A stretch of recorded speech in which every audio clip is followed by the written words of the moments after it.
Geppetto's puppet. We need your help.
Should you play Lies of P?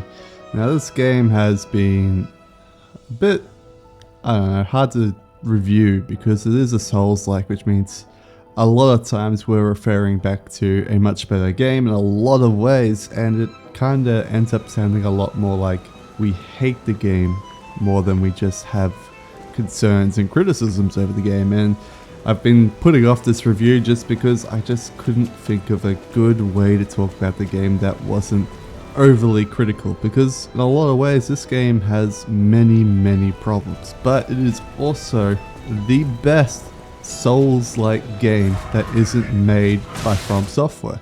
It is as good as Dark Souls 2, and that isn't a bad thing. Dark Souls 2 is a very flawed game by the B team over at From Software, but this is a new studio who's making their first major game, and they've done a fantastic job. They have made issues with it, and I'm going to talk about them. This isn't me hating on the game. This is me going, this game's great. It's got some issues. Now that that's out of the way, let's talk about what these issues are.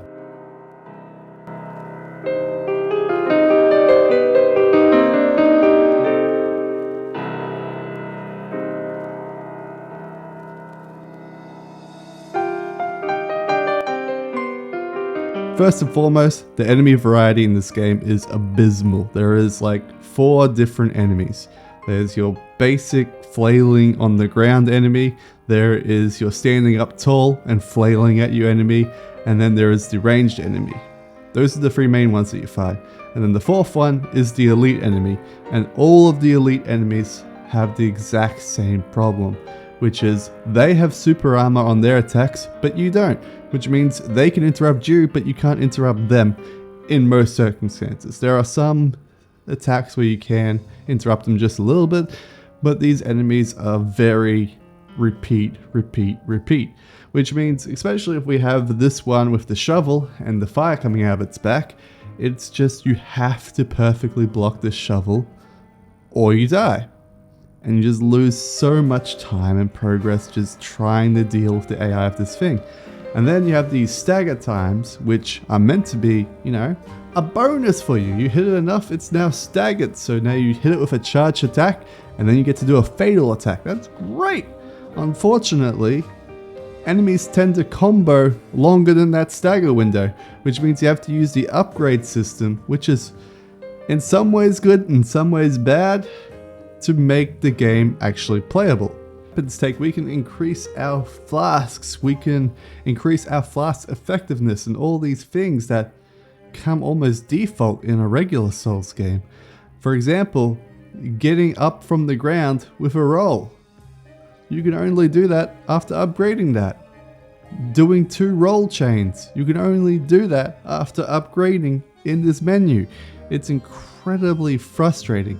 But once you have upgraded your character and you're at the end game, the game finally starts feeling like a proper Souls game.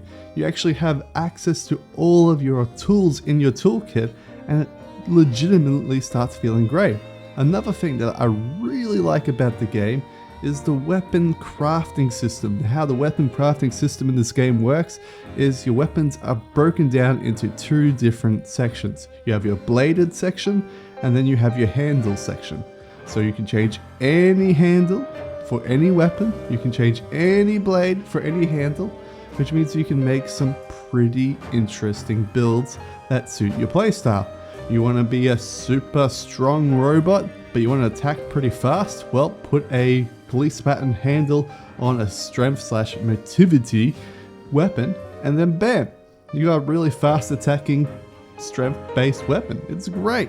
It's really interesting design that actually adds to how you want to play and craft your character, and I really love it. Unfortunately, the way this system works is it's doled out very piecemeal throughout the entire game. By the end of the game, you're still receiving weapons, and you're just like, but why am I receiving this weapon? I've already played through most of this game. Stop giving me weapons. Throughout most of my playthrough, I was using the booster sword glaive, and the reason why I was using the booster sword glaive is because it gave me a forward charge with my full charged up attack, which was very necessary in order to get these stagger windows, because I need to be able to be outside of the range of their combo and then charge in at the end of their combo in order to hit that stagger window in time. Otherwise, I would literally miss these stagger windows constantly. But once I got up to literally the second last boss in the game, I was watching on YouTube some guides because I was kind of struggling on it. Well, not really, I didn't want to deal with another spammy boss fight. I'll talk about that in a second. And while I was looking this up, I found out, hey, you should combine the police baton with the acid weapon. And I went, oh, okay. It does 400 damage a hit. Wait, 400 damage a hit? That's what I'm doing with my full charged up attack. And that's just with a basic hit? What the fuck? That's OP. And so of course I changed to that, and it was legitimately that. It was OP. But it was the only way I could beat the final parts of the game and feel happy about the game. The game changed immediately for the better once I swapped to this sort of weapon type. And I was just thinking to myself, wouldn't this game have been better if they didn't actually give us complete weapons? Wouldn't this game have been better if they just gave us handles and blades separately and told us to make our own weapons? That way it would really encourage experimenting with this weapon crafting system. Whereas me, coming from a Souls game, I was just like, oh, just use the normal weapon. This seems like a stupid childish add-on to make it seem different. But when you actually dig into it, it's actually really good.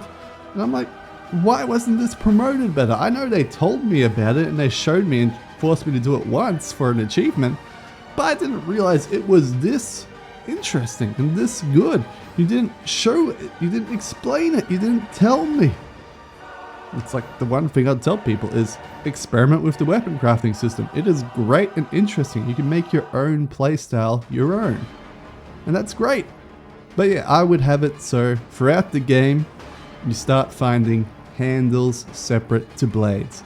So that way you're going, oh, look at this interesting handle. I wonder what its attack style is. And so you go to the weapon shop and you put that handle on a random blade and you go, oh, it's this sort of attack pattern. Oh, that's kind of cool, you know?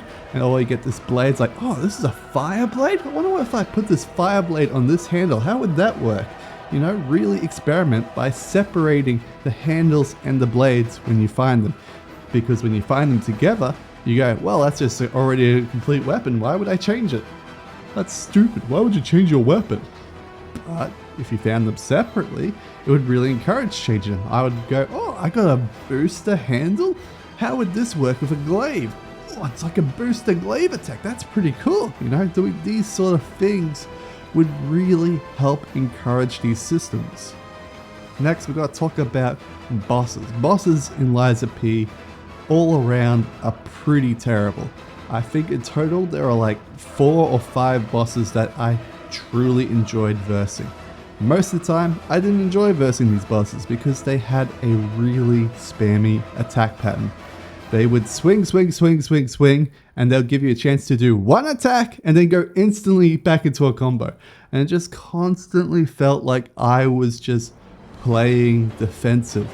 And it's not like in Dark Souls or Dark Souls 3 or Bloodborne, where it's really encouraging you to dodge into the attacks, and then try and get behind the enemy and attack them from behind. Instead, what they want you to do is play Sekiro. And as much as I like playing Sekiro, I get exhausted by Sekiro gameplay. Constantly having your brain going, you got a perfect parry, got a perfect parry, got a perfect parry, got a perfect parry.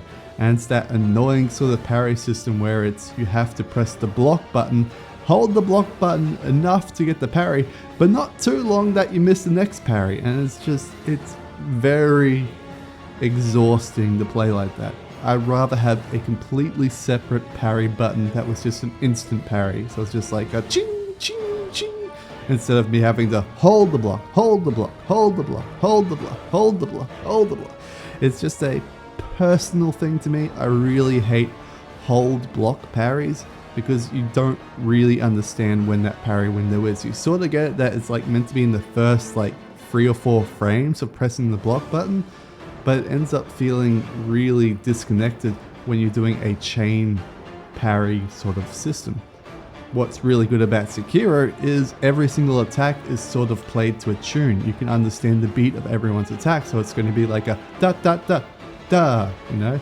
But in the Lies of P, it's completely random. They sometimes do gigantically wide swings, they sometimes do incredibly fast attacks, and there's no real rhyme or reason. And you find it very hard to focus on their wind-ups because you end up being too close to the boss or too far away from the boss, and you're not sure what that hitbox is or when the parry timing is, because depending on their attack, it's sometimes faster at front of the boss but slower further away from the boss, and that throws off your timing constantly. Whereas Sekiro, they always try to focus on smaller enemies attacking you rather than larger enemies. And even when large enemies attack you, they have the uniform attack hitbox, so you always understand when to block. I think the best example of this would be the undead sword-wielding gorilla thing that loses its head. And it has such a phenomenal animation, and it's really breathtaking. I actually love that boss fight so much in Sekiro. But in Lies of P, there was very few bosses where I felt like I could understand their timing, especially when they started shoving multi-bosses at you. For example, the Black Cat Crew. Is it the Black Cat Crew? Either way. No, they're the Black Rabbits, that's right, Black Rabbit Crew. And they end up making you fight several Black Rabbits at the same time. And you're trying to like focus on the timing of one Black Rabbit, but then you have to focus on a different timing of a different Black Rabbit during the same time, and it just gets way too muddled in your head, and you end up having to resort to cheesing. And that's how I beat all of my bosses, which I was playing pre-patch, by the way, so it was a lot harder. I don't know how easy it is now, but I've heard they've reduced the HP of a lot of bosses, which I think is a great idea because I end up cheesing the last 20% of boss HPs with items. And if I could just play through the game of not using those cheese items to beat the boss, or using less cheese items to beat the boss, that's fantastic. Especially with the Puppet King and Romeo and Puppet King has these 2 different phases. And the Puppet King phase always felt a little bit too long. And the Puppet King had a lot of these like gigantic AoE spam attack things that you couldn't quite understand the timing on. So you're sort of just like trying to kill him as fast as possible with any cheese method you had. Whereas Romeo, it's a completely different fight entirely, and you have to like completely change gears in your own head how to defend against him.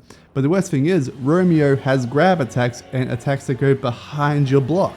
He has this scythe thing that's like the moon sickle, and it goes behind your head and he pulls down at you and you can't block it. At least I don't think you can block it. I've tried many times and it just got me every single time.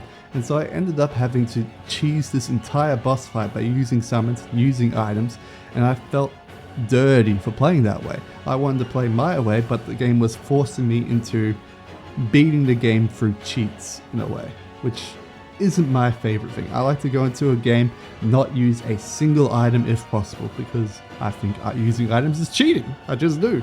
The only thing I think is not cheating is reusable items, such as giving your weapon that one use of fire, or that one use of acid, or one use of lightning, and then healing potions. Those are the only things I think that aren't cheating, because you get them back every time you sit down.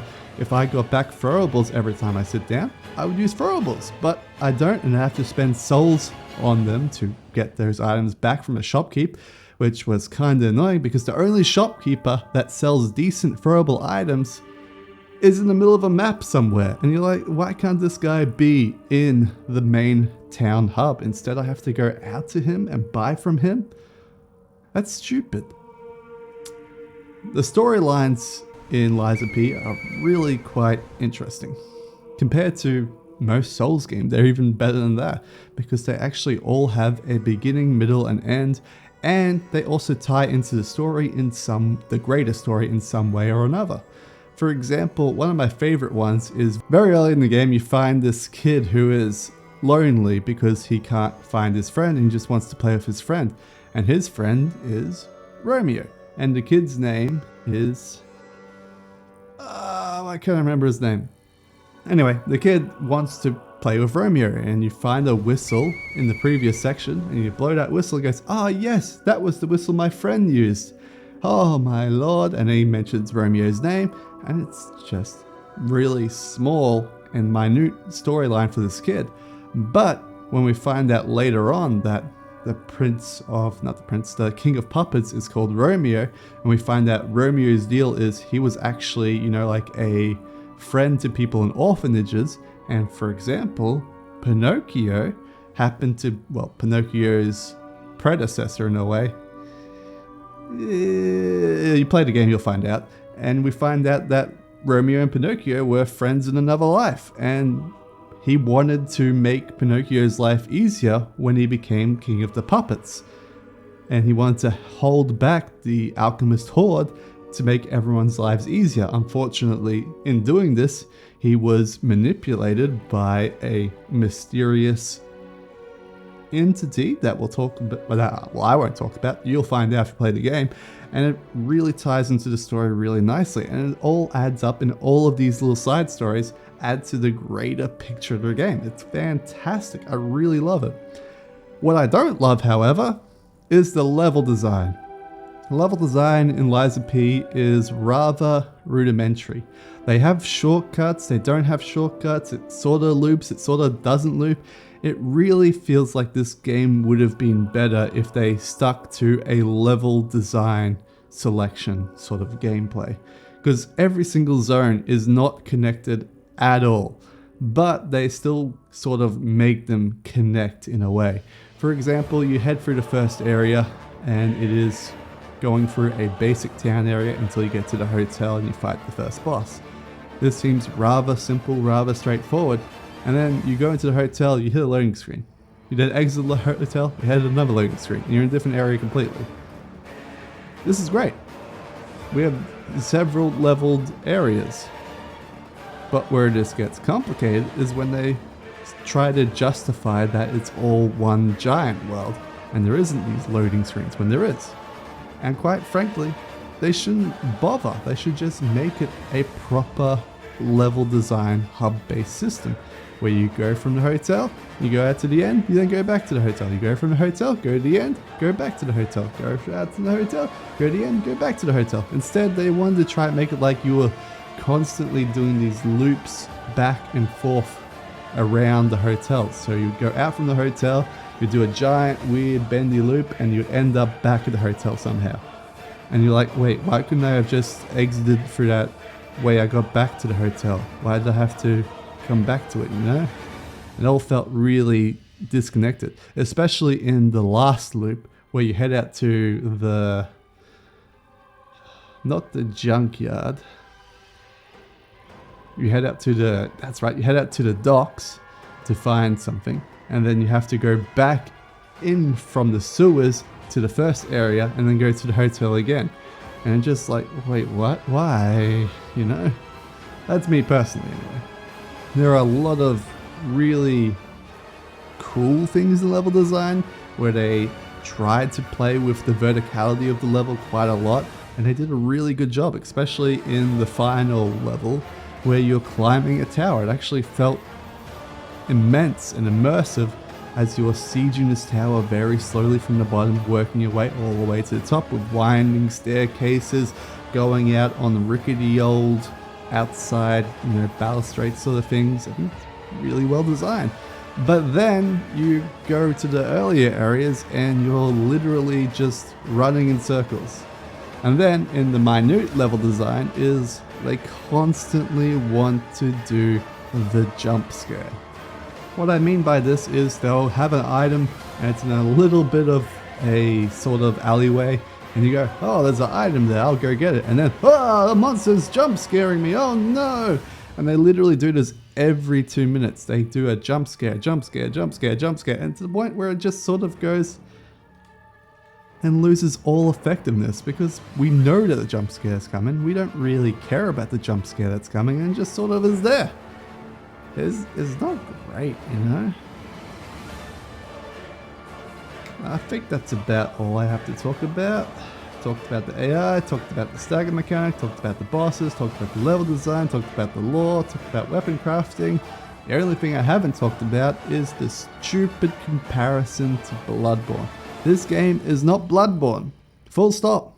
Stop comparing it to Bloodborne. The only thing that is Bloodborne about it is the aesthetic of the world. It looks Victorian, but it's steampunk Victorian, so it's completely different sort of world to Bloodborne in a lot of ways. I know Bloodborne had some steampunk, but it was nowhere near as much steampunk as this, Next, Bloodborne rally mechanic was on every single hit. It was to encourage aggressiveness, to get behind the enemy and constantly keep attacking and try and stagger the enemy.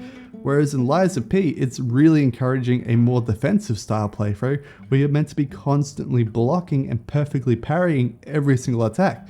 These are so disconnected from each other, they shouldn't be compared. Their gameplay is entirely different. The only connective tissue is the fact that a rally mechanic exists, and the fact that it kinda has a fatal attack. But so does Dark Souls 3, so does Dark Souls 1, so does Dark Souls 2. So I don't know what the fuck you guys are doing comparing it to Bloodborne. Bloodborne is entirely different. Now you could say, but Puppet has some Cthulhu horror going on in it. By Cthulhu horror, I mean Gothic horror. And yeah, you're kinda right, but that's like a story detail more than what makes Bloodborne Bloodborne, and that is the gameplay. Pure and simple gameplay. I compare this game a lot more to Dark Souls 2 in my mind than Bloodborne or Dark Souls 3 or Dark Souls 1, because all of the enemy sort of combat styling is very similar to Dark Souls 2, where it has these really fast attacks that are meant to surprise the player, but it's just annoying to the player because it means you can't get the initiation on the enemy. You have to constantly run up to the enemy, expect them to attack you first, block it, and then attack the enemy. And that's how it would play through most of Lies of P and Dark Souls 2, is very defensively rather than aggressively. Whereas in Bloodborne, you play very aggressively in that game. You rarely play defensively. You want to be constantly trying to attack the enemy first and attack the enemy harder. And if you get hit, you just hit harder again. And that's what Bloodborne is. Whereas in Lies of P, you get hit, you lose all of your rally, because you only have rally when you're blocking attacks. So getting hit is really bad. That is all I have to say. I think Lies of P is actually a good game, and I heard with the patch, it makes it even better because the enemy bosses have less HP, less damage, and that could really encourage players to keep playing. I know when I was playing for the game, if I wasn't, playing for this review, I probably would have stopped at some bosses because I would have went, this is kind of shit, and I would have stopped. But because I was doing this review, I kept going. But now the patch has reduced the HP of those bosses, and they are the bosses that I struggled with just that little bit too much. That little bit of HP nerf would make the game way better. And I'm sure the game is way better now. If you guys enjoyed this video, give it a like, give it a comment, give it a subscribe. I'll see you guys in the next one. Bye bye.